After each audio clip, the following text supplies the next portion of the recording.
This week we begin reading the second book of the Torah, the book of Shemos, also known as the book of Exodus. This is the book that discusses the story of the Egyptian slavery and the exodus from Egypt, where God took us out with 10 plagues, split the sea, brought us to Mount Sinai, gave us the Torah, and ultimately led us to the land of Israel. And this is the story of the birth of the Jewish nation.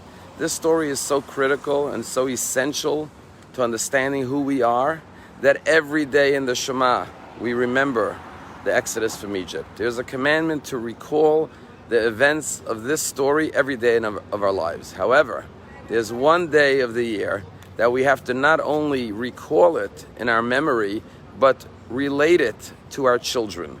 And that is the night of Passover, where the Torah says you should tell your children this story of the exodus from Egypt.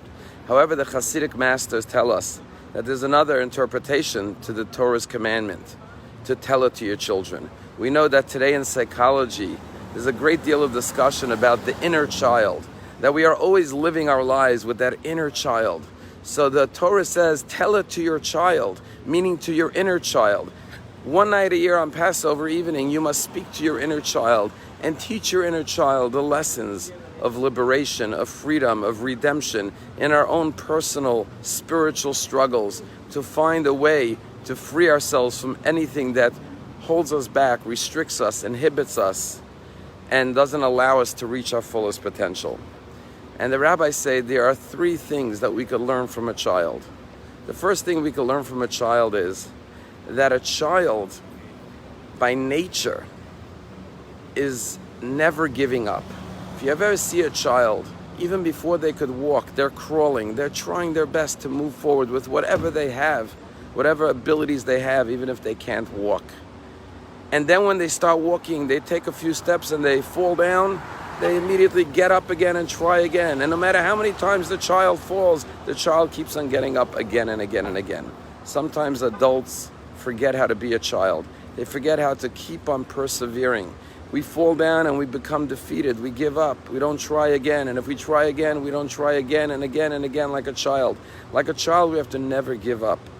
The second lesson we can learn from a child is that when a child is in pain, the child cries out to its mother, cries out to its father, cries out to whoever could hear the child.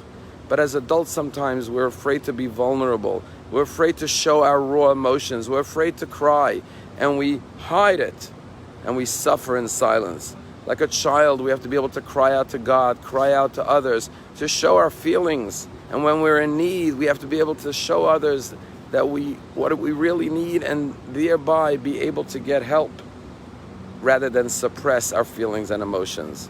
And the last thing we can learn from a child is that a child is always in wonder and amazement. Child go out into nature and they catch fireflies and reptiles and ants, and they look at worms, and if they get a little toy, they play with the box, and everything fascinates a child. As we get older, sometimes our senses become dulled, and we stop feeling joy and awe and amazement and wonder in everything around us. Last night I was at a dinner for United Hatzalah, the ambulance motorcycle rescue service in Israel.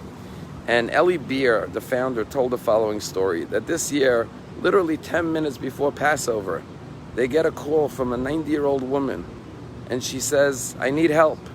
They said, what's your emergency? She says, my emergency is that I just went to get ready to light the candles for Passover, and I have no more candles in my box. I need candles for the Passover Seder table to light before the holiday. Well, that's not what Hatzalah does, but this old woman needs it. So it was right before the Passover Seder. Eli didn't want to bother one of their Jewish volunteers who are getting ready for their Seder, since it was a non-emergency. So he called one of his Arab volunteers in that particular neighborhood and said, look, there's a woman, 90 years old. She needs candles. Can you go get her a box of candles? The holiday's starting in 10 minutes.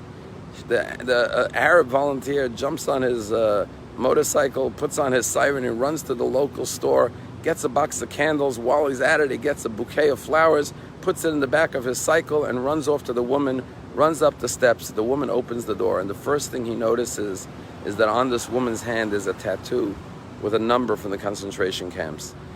This Arab volunteer, Abraham, gives her the candles and the flowers, and she's so grateful, and she rushes to light the candles, and she lights 15 candles.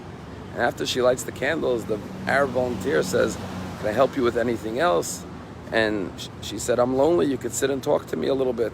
And then he asked her, "Why do you light 15 candles? And why did you call Hatzalah for candles?" And she said, "I'll tell you." She said, "I survived the Holocaust, but my brothers, my sisters, my mother, my father, my uncles, my aunts were all murdered in the camps. I never saw them again." And so she said, "Since I'm a child, I've been lighting Shabbat candles every week. And even in the camps where I didn't have candles, I would find a way to light a piece of paper or a piece of wood just to symbolically light candles. And after I survived, every week, every holiday, every Shabbat, I light 15 candles, one for every member of my family that was murdered in the Holocaust. When I went to my drawer, I realized I ran out of candles this week. So I didn't know what to do. I said, I can't go Passover without lighting candles for my loved ones. So I remembered that 6 months ago when I had chest pains, I called Hatzalah, and you were here within 2 minutes. So I said, if anyone's going to get me the candles in time, it will be Hatzalah. So I called you, and sure enough, you made it in time. No matter what age or stage of life we're at, we still live with the child within us, with the child memories. And so this story of Passover has to be remembered every day. And once a year, we have to speak to our inner child and teach our inner child the 3 lessons of a child. Cry out when you need help to God. Never give up. Keep on getting up again and again and again. Never be defeated or discouraged. And finally, the 3rd lesson that we learn from a child is that no matter what our circumstances are in life, we always can live with hope, with optimism, with faith in God. And when we learn these lessons of the child, then we live with awe and amazement like a child and take joy in everything around us, all of God's blessings. And then we could find the tools, the keys to our personal liberation and redemption.